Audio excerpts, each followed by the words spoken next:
Adofo ne anuanom medamu nyina sese ewiase nyina etie me na nanu me beka asem bitu wo se obi di sika kobo afore a sakawa ayi nipa bebiri adwene mu manya na afei na ye be kire de nti a meka se udi sika kobo afore a sakawa momaye mo mpaye Onyame onkronkron yimini padua si nkyai na eniema eso akata no famiso bie so na wiase nyina ehunu nokure no meda wase se wahye animunyam o wadesuamu adom nti amen obi bebusa se adie ni aforebo ye ka aforebo a obi su yemfa 1 million meba afore Obisu yemfa 2 million bo afore eti ye ka aforebo pa aforebo ne de ye ka aforeba de edin kan onyankopon aforebo no ejina ho ema onyankopon oni onipa ntem kronkron ye eye ahotie eye nipadua na enye sika ani ayonkofa yeni nyame ewo it is about 1 Thessalonica 4:7 o se nyankopon amfrayen ankofimu nemum ahotie mu it is about Romans chapter 12:1 and 2 na was enianum migina nyankopon mobrahu so tumfo se momfa mu ni padua nsi wo se afore a etiase na edem eni efi ani nkekanye biara enimu na munyam ho se ewiase fo enadi sika eba afore se nipa sebre ekwabosomfie Satan ni nyuma no na yen agidifo Kristofo de yemfa sika ma afore wasonde mu nemum yedi yeni padua kronkron na si ho eye aforebo manyame enye sika enti so obi kofa sika no de bafore a me se eye sakawa no de waye sika duro enti number 2 boni eba ye ni nyankopon entem no a eye kronkron ye no ade ne si ye nyankopon hwe no se da bi enipa ye ne boni dia anye ne se me de emoa emireche ne mponche begina ho na se yekum emoa no a na meni wo mo ntem no ayonkofa no asaka bom edugo hibu na ose na se moja anwu a fefrensu entumi ma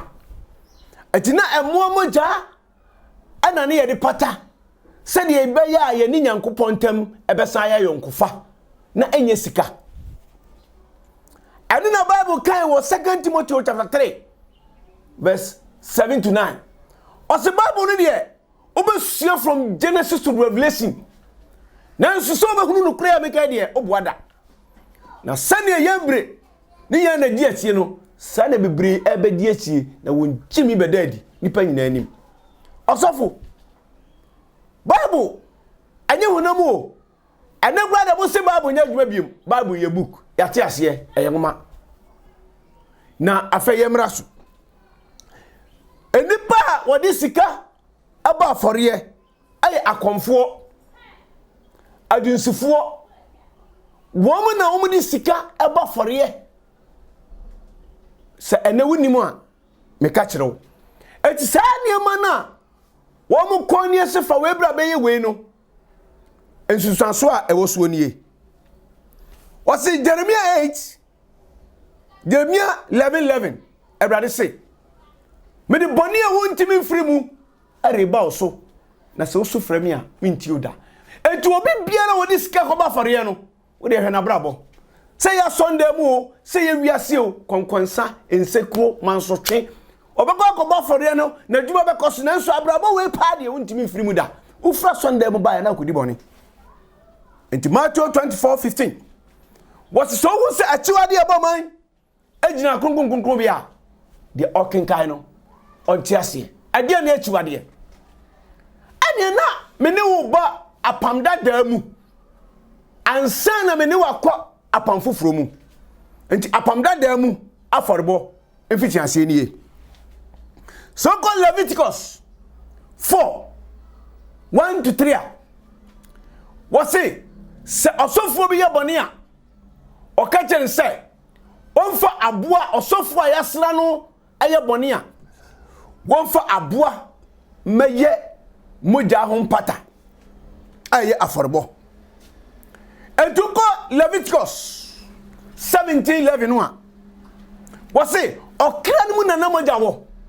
se onfa mpata mayen bone na te se aboa moja ana na ye de pata bone ba ye ni nyame ntem no aye aboa moja ana na ye de pata aye aforebo na enye sika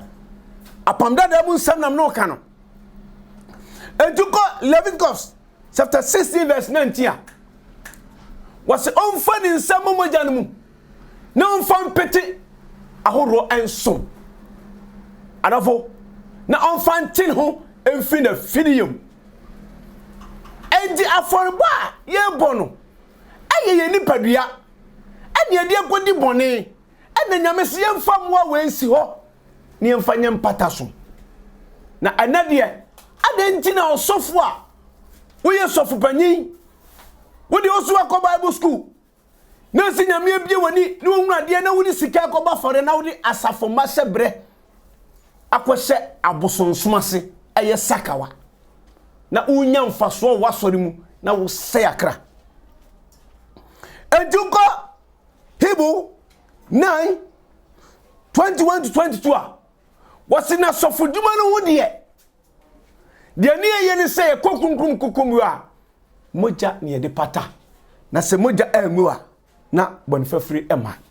enti yaka aforebo a yemfa sika emo aforiye ayi nipadua kronkron afa yewe anipa odi sika eba aforiye menyina so a meka se so bi ni sika ko ba aforiye a e saka waniye asofo akonfo ani adifo atrofo anadi sika eba aforiye menyina so niye asem bia meka no me pese so be ma me comment se papa yi ansem o kan oboa me madam nwuram nyame na tete nwuram nyame wa bo me dam no wode me ba because wo se mo tuniro mo kwa bosum so ana mo de ye nsori ntinyango bo se wa ambemia se de mo bo pa se yankumi no mo betimi yakumi ntinyame ya se da bem se gan ha obi anim se mawu mu beti ase mapie enti yaka wona wode sika ba afore a na eye abosom ene sika ko ba afore ma wo menyina so nie me sense subiem oko 1 Samuel chapter 5:1-7 omu fa nyankopon apomadaka edi ko si dan go fie asene se nyame mapa ye kristofo no a womu wo kristo mu gidie no aforbo ye de womu akwabosomfie ne yese gbafole 1 million 2 million na benya sika oboso ye duma soso ati sadie we na ye nyankopon bufu a pomada ka na omde ko en nyame se hwe apam de damu se na no ka no nka foforo ani esemo ye wedi a mesemo ne mo obosom no nti dagon omriti ho no ade tie na hwe ase na bubu ana omse mfesi obiem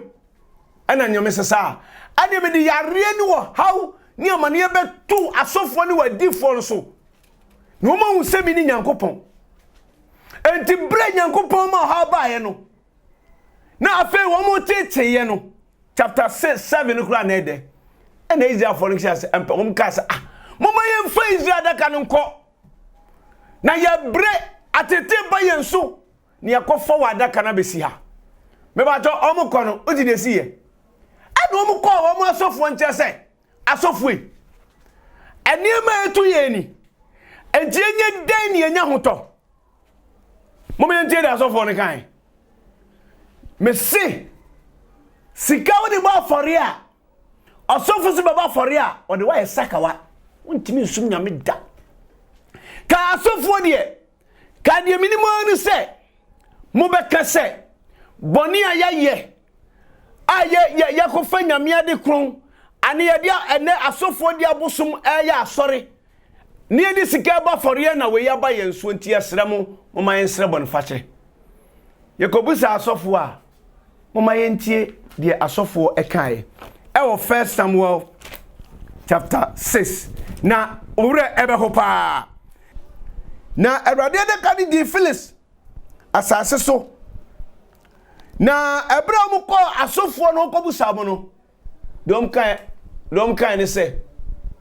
akonfo ni asofo ne se mon ko fasika mon titire ni moho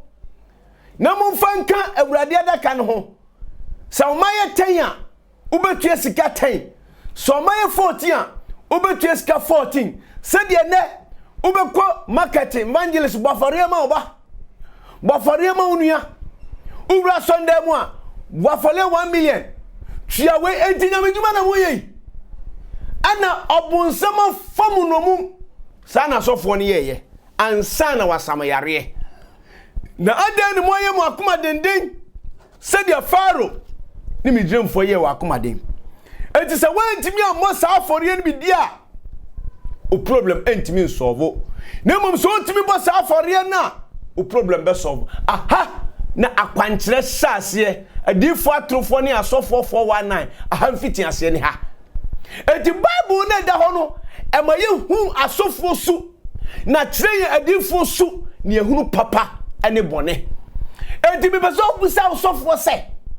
afore na o se bono di afore na wo bo in the question put the question mo sofo no nkyere no se ka kyere sofo se Bismarck say the nyame asoma no koda ngum no say yem fasika ma afore na mum ni padua ne ni ba afore enti osofo yi se odi zo diska e ba afore a bosofo na so o bona so wie ya no na aka cho se o kemi be bie fro ama woni Bismarck e was sports stadium woni Bismarck nkohia na Bismarck na katam se hwemasum se yem fasika e ma afore ni edi ni padua ne ba afore kronkron ma nyame enti yen komiti no ni nyenko bodwa mo ne mo asofo ne mo difa asofo mpanifo o maga na ha abrofo no mo so wo mo asua bible no o mo mra me challenge me wo mo na tire bible ba me tire won se entire no mo de braye no o mo de yani padua ye sakawa na ye mfasika mafare me madanwura mu 10 years eko 21 good years ma bodam na me ba no me kan kure tire mu entika osofo mo be kan kure akan kwadi asama kire no monko chichiri sika na munya ne moho eti na wura demu a sister bafare ma ba wura Sunday ma ba 1 million but 2 million eti nyansa be na omu me here sofo mpanifo talent in the world no mu say yes you are say be Bible teacher when the Bible teacher o man mu nyame wa bo me dam na me ba pa no me ka kire mu se mu ni me dada ma pie me ngui ye be ye bi we ho e we wiase enti so ba ha ya obi nso se osofo e se me bo afore a maduma no koso me bo afore a me nya yedie me koso a yeto hwe ojimifo o de wa ye sakawa ade njira me kase ojimifo osofo no wajimiu se me disika bo afore a maduma no etimi koso he ozese o mamun kenga babo ene yakwa sori a enkom hyenko a yakwa sori a aforbonko a enti so no pa be mu awredi go into details in Bible no obwada be abrofo no omo ye bad papa nti ena wonu di aba ye betimi di quotation ba ko ne adi mu nyina mu nsua saade no enti go into details no ubehunu no kure no enti wose asofo e se me ba afore a maduma koso pa wonim di afore ya mame oho sere papa uko obosom so gra gaye ko 1 Samuel chapter 3 verse 11 to 14 Abraham ka che Samuel say hwe me ye biribi wo Israel mu na obi biara obetia no na so mienu be ni cho na eda no na de maka no Elia fie nyina bebam na wo se Elia ma aye busude atuti musuo na wanka se ye baba fare kunkun a odi ni nam eto da asen mu na wo yi nam ni bi ade ye kunkun no enti sa niema we ya oye no musuo otwetwe no onka enti o se me sofo kirekire me na fare de me ba me nyanhira wa kirekire wanya ene ye hwe Galatians chapter 5 1921 wa fole bo na wo boye na adi nhira ba ba to ye sa niema we bia na afa se hunam nyuma no edadi afare na akboye 5 9 to 21 no adamambo efi akohwie ensanom adutuo sakasakaye eti ana asonde mu sade no mu ye no confusion ni entokwa esi wason fie no enya de ketwa so bowura sonde mu abehu sane ma ekoso pa sa echiwade we musuo we ya sofofo no ye no ena akofa no me abrew na ka wodo ni padua bafare dia adie na sa niema we koso uba afare udi nkonkonsa uba afare wo twempra uba afare wo numunsa uba afare obi kura timi ka cho se betua 50 million na nyame nsiraw sekawa utua wo nsabeka ubi bia bekoso nenso awie no obehunhu awie anu bi na okan enti aka ni padua aforbo no a asema nyankopon ani Job no nyina kafa ahoniye Job 11:13 to 14 Job de okan niye o se se wo de wo siesie wakoma eye nipadua no na se wo tre wo nsam bom pa ya che mi nyankopon a ema abusudie entina wo ntuma dan mu yikwachiri se nipadua na wo de ba nyame fie no wo bom pa ye no boni na wo mu no yikwachiri na mabusudie entina wo ntuma dan mu hwa empaba wodo a wo bo hwa kwanti a wo ye hwa taja wodo a wo tua eniema we nyina wo mu a wo de bom pa ye enti abaye nnome asan ma wo befura Sunday mo no nanome sandi wachi eduba haya Solomon se kan sambi awo Proverbs chapter 16:1 to 3 wose akomamu nsiesie se oni pensiesie ni nipadua na ye krunkrum amawurade efru nyame ho na tetremamu aye efru awurade ho se oni ba apantina ni so a akoma karifo ani nyankopon enti onyankopon ne bewu se nipadua na wodi aba afore no eho te na efi ani adam ani enkeka bia ani ho obi bebusa question se osofuei na wo se ye ma afore ana osmafuei me dia menti asole o me dia me yesmafo ma sole a me be ye nyina wo internet so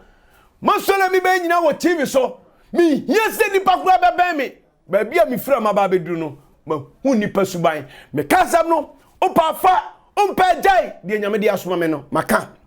opampa na ye fa so na apamda damu na omu ye nyame adwuma na ye nkofa sika amafore nie ogobra so sam enuma second bra so sam ma no 24:8 to 14 yanhwe adesua ewo ho na ohine ne ka che won se mompimpam adaka na momfansi asori fie nanim na omu pimpam adaka na omu di si asori fie nanim na se uba na udi usika atum na se ayema adia na omu di ye enti sika na omu di tumu no na omu fira kumam se ne bika se ofiri na kumam hwedie nyame ayama no ana odi atum anyade a apamda da musom obi kokadia se baba folie 2 million 3 million akonfo na yes ade na ma kire wo no etu kwampa no nie na mom so mu di sika no etum na ye ma na omo afa sika no na omo di aye asole fie ho adwuma bi na de ebeka no wo mu di akoto amua ade abo osie afore amanyankopon apapa won boni afiri ho eti ema adwuma no koso na nipa pem ena ye adwuma no me ba cho wo me no munya nipa ɛna deɛ wo bɛka kyerɛ me sɛ wo deɛ nte saa chance wo de glasses ebesi hɔ na sika damu no na obi ahu ma ye pɛ 20 million ade asua soda target wona ye twa sika ma won ekwanbɔne a ye fa so sɛ nipa wan kansam bi anto na brabɔ so a ɔmfa sika ma na sɛ we nyina ɛyɛ po ani azan ani akohwibira me se ɔsɔfofoɔ no me pɛsɛ me sia mo sports stadium na momra me sika bo be dane agya ka no ho ka mo Solomon be hwemu sɛ de mo de asafoma na esakawa no me bio ma dwene mu no hu ba bi ewiase akoduru onye sɔfo na oyɛ ɔbonsam sɔfo pa me kan kora kyerɛw afa yemra aduane afarebo ye ka aduane afarebo a ne nyame hwehwɛ akoma ye de som no so we Genesis chapter 4 3-7 no a ye hu sɛ anuanu mienu ekoba afɔre na ba kokoba afɔre no wo firi na koma mu ni nipadua mu nyina na ya na nwinwi bi anim ɛyɛ holiness life ɛyɛ ahote sɛ de nyame kan no na ba ko so kwa ne de ɛkyew ne nyankopɔn te soro no hu ye no sa adan ɛna wo ye sa de no na sɛ ka wo ye ni ya wo fira koma mu hungungun mu ɛna ya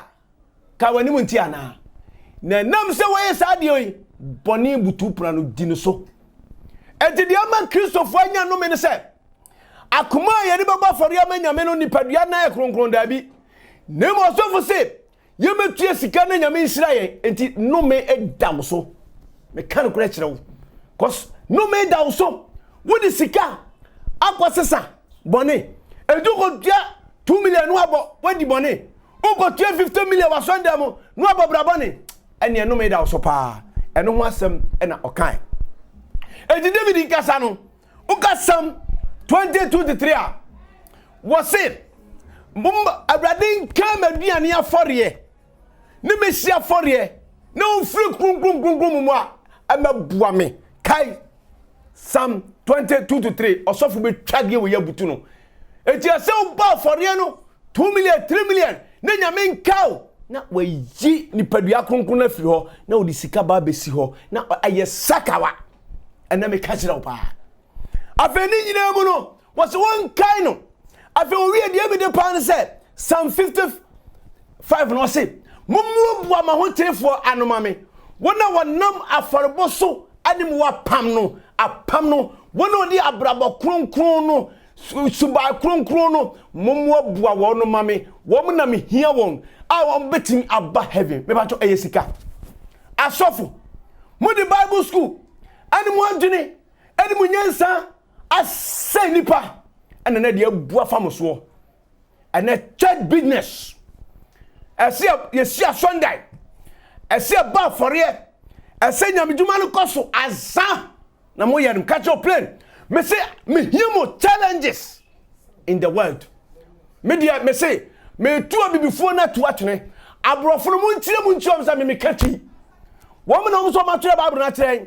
eti omumra no me no mo challenge no mo say yes me say de omo de breye no anjachom de breye no ye nipadua na o se de ba fore ye sika eti saka wa no omo de aye no omo agigi sika gu headquarters wa brochire o me kan kora kire wo ya dini sa abibifo ya dini sa wo de omo nyansam bitie de omo agiri bitie na da bi o hwese ye be kɔ bɔne mu me be bie wani no hu se onyankopɔ soma fo be soma ma bodam na meban afensi ahwe a ahemfo kra na bua ema sa bɔne no ekoso sese asafo mpanimfo edes no mudi amono me so papa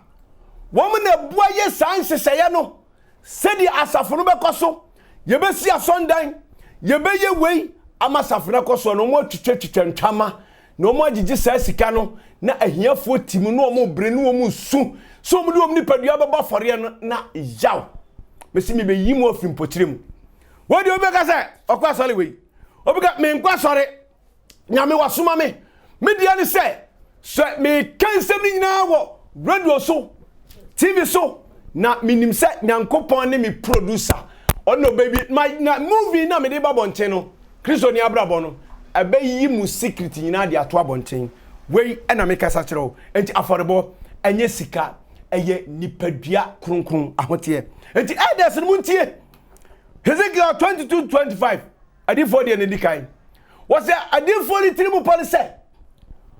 wo be fa nipa sika ni wo bu amfa so no wagye wa honyade nyina enti beba fɔre wadwuma nkoso beba fɔre 2 million akwankyere direction nyame be twetwam ka baako nyame be twetwam ka baako na mo fa nipa honyade mo wie ye enche ebeba na oko 26-27 na wasi na asofo bu me mra so na wo guma kungun de ofi na ka asofo a mo na mo frese nyankopon kire mo de ka mo masafo manhu se dabi ye mfasika mafore na mum eye nipadua enti de wo ye na emfiri wakoma mu ne enkogira nkoka se fasika beba fore na nyame nhira asofo sakawa enipa ayira o enti wasi de beye no benya mfaso boni adie so be hwe mo jagu no wase yakra kinga bible na fe weni ensemu a me pese me ka kire wo enti osofo odifo biara obeka chosa feska ba fore no kwase ne se wo se wo mfesika ya mfesika ma fore munti mum putu asofo no kwase tina asofo ne adifo ne di kwase asem wo man mu no no mu di wo nyansa ne wo madwen betimu no mu say akra pens wo mu sie nim de no e wo fam ankyene bra no de besu a 1 million wo de we besu a 2 million wo de we ba wo se we ya adwene no esua tensie be do bible no musuko ni esua nyankopon asam ni bobra ye kronkron no ya tu nyankopon asam atwere ana wo mu di wo mu nyansa na wo mu adwen edidi aya adwen kase ne no mu tirimu na we na make a tell say se obema osofo de wa yesakawa na wabra ba sai dia enti me kan pi se osofo biara obeka kire se bebo foriye 1 million no ode wa yesakawa na mo ka kire se o fra komamu na bu anyame adwuma dia me ba cho enfumso obi ani ho na mo se brem 1 million me twama wa masa me ka kire o prese eye bosom tumi na hyase enti the make Joshua 2 Corinthians chapter 5 verse 13. What if you say me bodamu a me boma nyankopon na madwin mu da ho a e da ho mamu me dia mabodam na me bawo because na mo aben mo wura poase mo dili enti nyankopon be mi a onim se mo betofam me tofam into ka 2 Corinthians chapter 3 verse 12 to 18. It was the same was saying that so way no a minim se nyankopon gina machi na me be kusa kon we no me di akokodro me kasa me ntise mosa odin katanimu no akata nimu na Israel for ba bia wo som kodro no wantimi ankodru ho me se awrade ne honhom no na ba bia awrade honhom wo no e ho na ahofadie wo eno de na nyankopon ma me won se me manipa e ma me nkyɛn me nkasa wo mframamu mentu nsam nungu ni die wo mu no ane die ni die wo mu no obefa me kache mu place ebedrum na bi no ni penwura so ndam mu biem esanse aposonsom ena mosom wei ena makyerɛkyerɛ efiri apamda da mu enyuma ekoso niema miensa ena makyerɛ no de di kai me ma ohun ni padua ye de bo afɔre dia edi nkan no de etosum yenu akyerɛ unyame de tosum yenu na me be kyerɛ wo onipa woni sika ba fɔre aye abosonsom de akonfo na yeye saade no se babo afɔre 5 million 2 million ni anya eniema eden ema wo mo enonom ana me san kyerɛ wo de etosum yensa okwan a na mo fa so edi sika ekɔ nyankopɔn fie ana aye akomamu na enye ohye enti eniema miensan ene ma kyerɛ wo apam dada mu die ni afei na me sade wo bɛkɔ apam fufuru mu mano asi